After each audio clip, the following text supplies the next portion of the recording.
Major രവിക്കെതിരെ ആരോപണമായിട്ട് O G Sunil എന്ന് പറയുമ്പോൾ എല്ലാവർക്കും അറിയാം, സമൂഹ മാധ്യമങ്ങളിൽ കൂടെയാണ് ഞാൻ പുള്ളിനെ മനസ്സിലാക്കിയത്.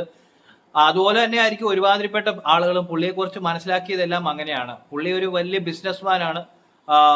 മാത്രമല്ല കുറെ പാർട്ടികളും പരിപാടികളും ഈ ആൽക്കഹോളിക് പാർട്ടീസ് ഒക്കെ പുള്ളി നടത്തിയതിന്റെ കുറച്ച് വീഡിയോസ് ഒക്കെ പുള്ളി വിദേശ രാജ്യത്തും അല്ലെങ്കിൽ മറ്റു ചില പ്രൈവറ്റ് ആയിട്ട് ചെയ്തതിന്റെ ഒക്കെ അങ്ങനത്തെ വീഡിയോസിൽ കൂടെയാണ് പുള്ളിയെ കൂടുതലും കണ്ടിരിക്കുന്നത്. പിന്നീടാണ് പുള്ളി ഭയങ്കര ബിസിനസ്മാനാണ്, എന്തോ പണ്ട് വിജയ് മല്യ ഒക്കെ ആയിട്ട് കണക്ട് ചെയ്തിട്ട് ബിസിനസ്സും കാര്യങ്ങളൊക്കെ ചെയ്തിട്ടുള്ള ഒരു വലിയ മനുഷ്യനാണ് എന്നുള്ളത്. വലിയ മനുഷ്യൻ എന്ന് പറയുമ്പോൾ ബിസിനസ്മാൻ എന്ന് ആ ഒരു സെൻസിൽ അദ്ദേഹം ഒരു ഭയങ്കര സംഭവമാണ്.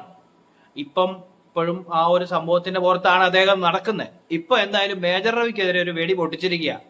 അതായത് മേജർ രവി ഇദ്ദേഹത്തിന്റെ സിനിമ, അതായത് സിനിമയുടെ പേര് പിക്കറ്റ് 43 ആണ്. ആ സിനിമ പ്രൊഡ്യൂസ് ചെയ്തത് ഒ.ജി. സുനിലാണ്, ഡയറക്ട് ചെയ്തത് മേജർ രവിയാണ്. മേജർ രവി ആ സിനിമയുടെ എന്താ പറയുന്നത് പ്രൊഡ്യൂസർ, അതായത് പുള്ളിയുടെ കമ്പനിയിലേക്ക് പ്രൊഡക്ഷൻ മേജർ രവി തന്നെ ചെയ്യാൻ പോകുന്നു എന്നുള്ള രീതിയിൽ ഒപ്പിട്ട്, അതായത് കള്ളയൊപ്പിട്ടു എന്നാണ് പറയുന്ന ആരോപണം. നമുക്ക് ആദ്യം അതൊന്ന് കേട്ടു നോക്കാം എന്നാന്നുള്ളത്. എനിക്കിതിങ്ങനെ നെഗറ്റീവ് പറയാൻ താല്പര്യമില്ല, പറയിപ്പിച്ചതാണ്. ആക്ച്വലി ഞാൻ ഈ വ്യക്തിഹത്യക്ക് എതിരാണ്. കൂടാതെ ഈ നെഗറ്റീവ് പറയാനും ഇതൊക്കെ ഇത്തിരി താല്പര്യമില്ലാത്ത കാര്യം. പക്ഷെ ഇതും എന്നെ കൊണ്ട് ഫോഴ്സിബിളി ഞാൻ എന്തുകൊണ്ട് ചില കാര്യങ്ങൾ റിയാക്ട് ചെയ്യുന്നില്ല എന്ന് പറഞ്ഞതിൻ്റെ അടിസ്ഥാനത്തിൽ ഞാൻ പറയുകയാണ്. ഞാൻ പേര് പറഞ്ഞുകൊണ്ട് തന്നെ ചെയ്യണം. എന്നെ ഇപ്പോൾ ഈ രണ്ടക്ഷരം എന്ന് പറഞ്ഞിട്ട് ഇങ്ങനെ പലരും എന്നെപ്പറ്റി പറയണ്ടായി. അപ്പം അതിൽ എൻ്റെ സിനിമ ഡയറക്റ്റ് ചെയ്തത് മേജർ രവിയാണ്. ആ സിനിമ ഈ പറയുന്ന മേജർ രവി കള്ള ഒപ്പിട്ട് പുള്ളിയുടെ കമ്പനിയുടെ പേരിലേക്ക് ആ സിനിമ ട്രാൻസ്ഫർ ചെയ്തു. അത് പ്രൊഡ്യൂസർ അസോസിയേഷനിൽ അതിൻ്റെ ഡോക്യുമെൻറ്റ്സ് ഇപ്പോഴും ഉണ്ട്. ഇതറിഞ്ഞ് ഞാൻ പ്രൊഡ്യൂസർ അസോസിയേഷനിൽ കംപ്ലൈൻറ്റ് ചെയ്ത് അത് മേജർ രവി ഫ്രോഡ് രവി ആക്കും എന്നുള്ള പറഞ്ഞപ്പോഴാണ് മേജർ രവി കോംപ്രമൈസ് ആക്കി ആ പടം എനിക്ക് തിരിച്ച് എൻ്റെ കമ്പനിയുടെ പേരിലേക്ക് തന്നത്. എൻ്റെ കമ്പനിയുടെ പേര് ഫിലിം ബ്രൂവറി എന്നാണ്. പുള്ളിയുടെ കമ്പനിയുടെ പേരിലേക്ക് കള്ള ഒപ്പിട്ട് ചെയ്ത് അതിൻ്റെ ഡോക്യുമെൻറ്റ്സ് പ്രൊഡ്യൂസർ അസോസിയേഷനിൽ ഇരിക്കുന്നുണ്ട്, എടുത്ത് കാണിക്കട്ടെ. ഞാൻ ഫാക്റ്റാണ് പറയണത്, അതുകൊണ്ടാണ് പേര് പറഞ്ഞുകൊണ്ട് പറയണത്. എന്ത് ലീഗൽ എന്ത് വേണമെങ്കിൽ ഞാൻ റെഡിയാണ്. ഞാൻ എന്തുകൊണ്ട് പേര് പറഞ്ഞുകൊണ്ട് ചെയ്യുന്നു? It is there. ആ ഒപ്പിട്ട കടലാസ് ഇപ്പോഴും പ്രൊഡ്യൂസർ അസോസിയേഷനിലുണ്ട്. ഞാൻ അന്ന് മാതൃഭൂമി ചാനലിലൊരു ഇൻ്റർവ്യൂ കൊടുത്തതാണ്, പക്ഷേ അത് പുറത്ത് വന്നില്ല. അന്ന് ഞാൻ മാതൃഭൂമി ചാനലിൽ ഞാൻ പറഞ്ഞു ഇങ്ങനൊരു ഡോക്യുമെൻ്റ് ഉണ്ട് എന്നുള്ളത്. അത് പുറത്ത് വന്നില്ല. ഇപ്പോഴും പറയണു, എപ്പോൾ വേണമെന്നുണ്ടെങ്കിലും ആർക്ക് വേണമെങ്കിലും പ്രൊഡ്യൂസർ അസോസിയേഷനിൽ പോയി അതിനെപ്പറ്റി ചോദിക്കട്ടെ, ഉണ്ടോ ഇല്ല എന്നുള്ളത് ചെക്ക് ചെയ്യട്ടെ. ഇല്ലെന്നുണ്ടെങ്കിൽ എൻ്റെ പേരിൽ ഒരു ലീഗൽ നോട്ടീസ് അയക്കട്ടെ. അതായത് ഇവിടെ പറയുന്നത് എന്നാന്ന് വെച്ചാൽ മേജർ രവി ഇദ്ദേഹം പ്രൊഡ്യൂസ് ചെയ്ത സിനിമ, അദ്ദേഹത്തിന്റെ ഫിലിം ബ്രൂവറി എന്ന് മറ്റോ കമ്പനിയുടെ പേര്, ആ കമ്പനിയുടെ പേരിൽ ഇദ്ദേഹം പ്രൊഡ്യൂസ് ചെയ്ത സിനിമ കള്ളയൊപ്പിട്ട് മേജർ രവിയുടെ കമ്പനിയുടെ പേരിലേക്ക് ആക്കാൻ ശ്രമിച്ചു എന്നുള്ള ഒരു വാദമാണ് ഇപ്പോൾ ഒ.ജി. സുനിൽ നടത്തിയിരിക്കുന്നത്. അദ്ദേഹം പേര് ഇങ്ങനെ പച്ചയ്ക്ക് പറഞ്ഞിരിക്കുകയാണ്. ഇതിന്റെ എല്ലാം കാരണം എന്തുകൊണ്ടാണെന്ന് വെച്ചാൽ ഇപ്പോഴത്തെ ഓപ്പറേഷൻ തൂഫാനുമായിട്ട് ബന്ധപ്പെട്ടുള്ള കാര്യമാണ്. കാരണം ഒരു തോക്കുസ്വാമിയുണ്ട്, ഒരു തോക്കുസ്വാമിയും ഈ മേജർ രവിയൊക്കെ ഈ എന്താ പറയാ ഒ.ജി. സുനിലിന്റെ പേര്, ഇദ്ദേഹം ഭയങ്കര ഡ്രഗ് ഡീലർ ആണ് എന്നുള്ള രീതിയിൽ അദ്ദേഹത്തിന്റെ പേര് വെളിപ്പെടുത്തുന്നു. എന്താ പറയുന്നത്, അങ്ങനെ അദ്ദേഹത്തിനെതിരെ ഒളിയമ്പുകളല്ല, അല്ലെങ്കിൽ ഡയറക്റ്റ് തന്നെ ഒ.ജി. ഭയങ്കര ഇതാണ്, പുള്ളിക്കാരൻ ഭയങ്കര ഡ്രഗ് ഡീലറാണ് എന്നുള്ള രീതിയിലുള്ള കാര്യങ്ങൾ വരുന്നു. ഈ ഒ.ജിയെ കുറിച്ച് ഞാൻ കണ്ടിരിക്കുന്ന കാഴ്ചകൾ എന്ന് വെച്ചാൽ പുള്ളിക്കാരൻ ഇങ്ങനെ കുറച്ച് പാർട്ടി പരിപാടികളൊക്കെ നടത്താറുണ്ട്. അതായത് അതെല്ലാം ഓപ്പൺ ആയിട്ട് പുള്ളിയുടെ സോഷ്യൽ മീഡിയ പേജുകളിൽ കൂടെ പുള്ളി കാണിച്ചിട്ടുണ്ട്. ഡ്രഗ് അല്ല, ഡ്രഗ് പാർട്ടി നടത്തുന്നതിന്റെ ഒന്നുമല്ല, കുറച്ച് മദ്യ സൽക്കാര പരിപാടികളൊക്കെ നടത്തുന്നതിന്റെ വീഡിയോസ് ഒക്കെ അദ്ദേഹം സോഷ്യൽ മീഡിയയിൽ പങ്കുവച്ചിട്ടുണ്ട്. അത് പക്ഷേ ഇദ്ദേഹത്തിനെതിരെ ആരോപണം ഉന്നയിക്കുന്ന അദ്ദേഹം ഒരു വലിയ ഡ്രഗ് ഡീലറാണ്, ഡ്രഗ് മാഫിയാണ്. പുള്ളിക്കാരനാണ് ഇവിടെ ഡ്രഗ് ഒഴിവാക്കുന്നതിൽ ഒരു വലിയ സംഭവം എന്നൊക്കെയാണ് പറയുന്നത്. ഇതിനെതിരെ ഡയറക്റ്റ് ആയിട്ട് ഈ ഒ.ജി. സുനില് ഓപ്പറേഷൻ തൂഫാന് സപ്പോർട്ടുമായിട്ടുണ്ട് ഒരു വീഡിയോ ഇട്ടിട്ടുണ്ടായിരുന്നു. അതും കൂടെ ഒന്ന് കാണാം. ഇവര് പറഞ്ഞതിന് ശേഷമാണ്, അല്ലെങ്കിൽ തോക്കുസ്വാമിയുടെ ഒരു ചെറിയ ബൈറ്റ് നമുക്കൊന്ന് കാണാം. ഈ കൊച്ചിയിൽ തന്നെ മുളകിന്റെ പേരിൽ അറിയപ്പെടുന്ന ഒരു ഹോട്ടൽ, രണ്ടക്ഷരത്തിൽ അറിയപ്പെടുന്ന പേര്?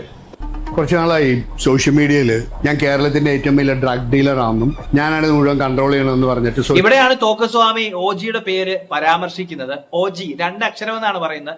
ഉന്നം വെച്ചത് ഓജിക്കിട്ട് തന്നെ. അപ്പൊ എന്തായാലും ഇങ്ങനെയൊക്കെ സംഭവങ്ങൾ വളരെ ഓപ്പൺ ആയിട്ട് വന്ന് പറയുമ്പോൾ ഇതിനെ ഡിഫെൻഡ് ചെയ്യാനായിട്ട്, അതായത് ഈ ഓജി സുനിൽ നേരത്തെ തന്നെ ഒരു വീഡിയോ ഇട്ടിരുന്നു. എവിടെയും പുള്ളിയുടെ ബ്ലഡ് ടെസ്റ്റ് ചെയ്യാനോ അല്ലെങ്കിൽ ഏത് രീതിയിലുള്ള ടെസ്റ്റുകൾക്കും പുള്ളി വിധേയനാകാൻ ഓക്കെ ആണെന്നുള്ള വില്ലിംഗ് ആണെന്നുള്ള രീതിയിൽ ഓപ്പറേഷൻ തൂഫാന് സപ്പോർട്ടുമായിട്ട് ഓജി ഒരു വീഡിയോ ഇട്ടിട്ടുണ്ടായിരുന്നു. ആ വീഡിയോയും കൂടെ നമുക്കൊന്ന് കാണാം. കുറച്ച് നാളായി സോഷ്യൽ മീഡിയയിൽ ഞാൻ കേരളത്തിന്റെ ഏറ്റവും വലിയ ഡ്രഗ് ഡീലർ ആണെന്നും ഞാനാണ് ഇത് മുഴുവൻ കൺട്രോൾ ചെയ്യണമെന്ന് പറഞ്ഞിട്ട് സോഷ്യൽ മീഡിയയിൽ കുറെ ആൾക്കാർ എനിക്ക് അഗൻസ്റ്റ് ക്യാമ്പയിൻ നടന്നു. അപ്പം എൻ്റെ പേര് പറഞ്ഞ സ്ഥിതിക്ക് ഞാൻ എല്ലാവരെയും സൂ ചെയ്യാനും മാനേജ്മെന്റിന് കേസ് കൊടുക്കുകയും അങ്ങനെയുള്ള പരിപാടികളൊക്കെ ചെയ്യും. ഇപ്പം പുതിയതായിട്ട് എൻ്റെ പേര് പറയാണ്ട് രണ്ടക്ഷരമാണ് ഇവിടെ കംപ്ലീറ്റ് ചെയ്ത് കൺട്രോൾ ചെയ്യണമെന്ന് പറഞ്ഞിട്ട് പുതിയ ആൾക്കാർ വന്നിട്ടുണ്ട് എനിക്ക് അഗൻസ്റ്റ്. അപ്പോൾ ഇപ്പം നമുക്കിപ്പോൾ എന്തായാലും തൂഫാൻ ലോഞ്ച് ചെയ്തിട്ടുണ്ട്. ബഹുമാനപ്പെട്ട മുഖ്യമന്ത്രിയും ബഹുമാനപ്പെട്ട ആഭ്യന്തരമന്ത്രി എനിക്ക് എഗൻസ്റ്റ് ഒരു എൻക്വയറി ഉത്തരവിടണമെന്ന് ഞാൻ അഭ്യർത്ഥിക്കുകയാണ്. എന്നെ പറ്റി ഒരു അന്വേഷണം നടത്തട്ടെ. അപ്പം ഇതൊന്ന് തീർന്നു കിട്ടുമല്ലോ. എന്താ ഫാക്റ്റ് എന്തൊക്കെയാണെന്നുള്ളത് അന്വേഷിക്കട്ടെ.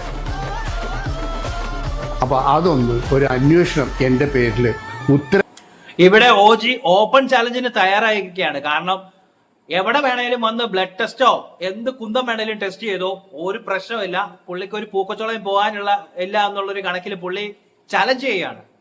അപ്പോൾ അങ്ങനെയുള്ള സാഹചര്യത്തിലാണ് ഇപ്പം എന്താ പറയുന്നത്, ആ ഒരു സംസാരത്തിന് ശേഷമാണ്, ഇതിന്റെ ഇടയ്ക്ക് ഇൻബിറ്റ്വീൻ ഉള്ള സ്വരച്ചേർച്ചയില്ലായ്മയുള്ള സംസാരങ്ങൾക്ക് ശേഷമാണ് പുതിയ വീഡിയോയുമായിട്ട് ഓജി വന്നിരിക്കുന്നത്. അതിപ്പം മേജർ രവിക്കെതിരെ പേര് പറഞ്ഞുകൊണ്ട് പുള്ളിക്കാരൻ ഒരു ആരോപണം ഉന്നയിച്ചിരിക്കുകയാണ്. മേജർ രവി ഫ്രോഡ് രവി എന്നുള്ള രീതിയിൽ ഫ്രോഡ് രവി എന്നൊക്കെയാണ് പുള്ളിനെ വിളിച്ചിരിക്കുന്നത്. ആ ഒരു പേരിൽ ആകണ്ടല്ലോ എന്ന് ഓർത്ത് പണ്ട് ഒത്തുതീർപ്പായി പോയ കാര്യമാണ്. പക്ഷെ ഇപ്പം എടുത്തങ്ങ് പറയാന്ന് വെച്ചു. സിനിമ പിക്കറ്റ് 43 ആണ് പൃഥ്വിരാജ് അഭിനയിച്ച സിനിമ. ആ സിനിമ അത്യാവശ്യം നല്ലൊരു സിനിമയായിരുന്നു, നമുക്കറിയാവുന്നതാണ്, നമ്മൾ ഒരുമാതിരി കണ്ടിട്ടുള്ളതാണ്. മേജർ രവിയുടെ ഡയറക്റ്റ് ചെയ്ത സിനിമകളിൽ ഒരു കൊള്ളാവുന്ന ഒരു പടം, അതായത് എല്ലാം മോശമല്ല, നല്ല പടങ്ങൾ കീർത്തിയക്കര ചെയ്തിട്ടുണ്ട്, പിന്നെ എന്താ പറയാ കുരുക്ഷേത്ര ചെയ്തിട്ടുണ്ട്. അതിന് ശേഷം ഒരു കൊള്ളാവുന്ന ഒരു മൂവി എന്ന് പറയുന്ന പിക്കറ്റ് 43 എനിക്ക് ഭയങ്കരമായിട്ട് ഇഷ്ടപ്പെട്ട ഒരു സിനിമ. അതിന്റെ പ്രൊഡക്ഷനുമായിട്ട് ബന്ധപ്പെട്ട സംസാരമാണ് ഈ നടക്കുന്നത്. ഇതെല്ലാം പോകുന്നത് ഈ പ്രശ്നങ്ങളെല്ലാം ഇങ്ങനെ എടുത്തിടുന്നതിന്റെ ഒരു കാര്യം എന്നാന്ന് വെച്ചാൽ ഇതിന്റെ എല്ലാം പുറകിൽ ഇപ്പോഴത്തെ തൂഫാൻ, അതായത് തൂഫാൻ വരുമ്പം നമ്മുടെ ഈ ഡ്രഗ് ഡീലേഴ്സിനെ എല്ലാം തുടച്ചു മാറ്റാനും ഡ്രഗ് എന്ന് പറയുന്ന സംവിധാനം തുടച്ചു മാറ്റാൻ വേണ്ടി പുതിയ നമ്മുടെ ആഭ്യന്തരമന്ത്രിയുടെ ആഭിമുഖ്യത്തിൽ നടക്കുന്ന ഒരു പരിപാടിയാണ്. അത് ഭയങ്കര സക്സസ്ഫുൾ ആയിട്ട് പോകുന്നുണ്ട്. ചെറിയ മീനുകളെയൊക്കെ പിടിക്കുന്നുണ്ട്, വലിയ മീനുകളെ പിടുത്തം വീഴുന്നേ ഉള്ളൂ. അപ്പൊ എന്തായാലും ഈ ഓജി ഒരു വലിയ മീനാണ് അല്ലെങ്കിൽ ഒരു ബിഗ് ഫിഷ് ആണെന്നുള്ള രീതിയിലാണ് ഈ മേജർ രവി അല്ലെങ്കിൽ ഈ പറയുന്ന തോക്കുസ്വാമിയൊക്കെ പറയുന്നത്. ഈ തോക്കുസ്വാമിയൊക്കെ ആരാന്നുള്ളത് ചെകഞ്ഞു പോയി കഴിഞ്ഞാലേ അറിയത്തുള്ളൂ. തോക്കുസ്വാമിയുടെ ഒരു നമ്മൾ ഓരോരുത്തരെ ചെകയാൻ നോക്കിക്കഴിഞ്ഞു കഴിഞ്ഞാൽ കിട്ടും ചിലപ്പോൾ കുറെ അവരുടെയൊക്കെ ഉള്ളിലൊലിക്കുന്നതും എന്തൊക്കെയാണ് അവരുടെ ഉള്ളിൽ ഒളിഞ്ഞിരിക്കുന്ന കാര്യങ്ങളോ അവരാരാണെന്നുള്ള യഥാർത്ഥ മുഖം ചിലപ്പോൾ അങ്ങനെയൊക്കെ ആയിരിക്കും തന്നെ. പക്ഷെ ഈ മനുഷ്യൻ ഈ ഓജി ഭയങ്കര ഓപ്പൺ ചലഞ്ചാണ്. അത് പുള്ളിയുടെ കോൺഫിഡൻസ് ആണോ എന്താണോ എന്ന് അറിയത്തില്ല, ഭയങ്കര കോൺഫിഡൻസിലാണ് പുള്ളിക്കാരൻ ഈ ഓപ്പൺ ചലഞ്ച് വെച്ചിരിക്കുന്നത്.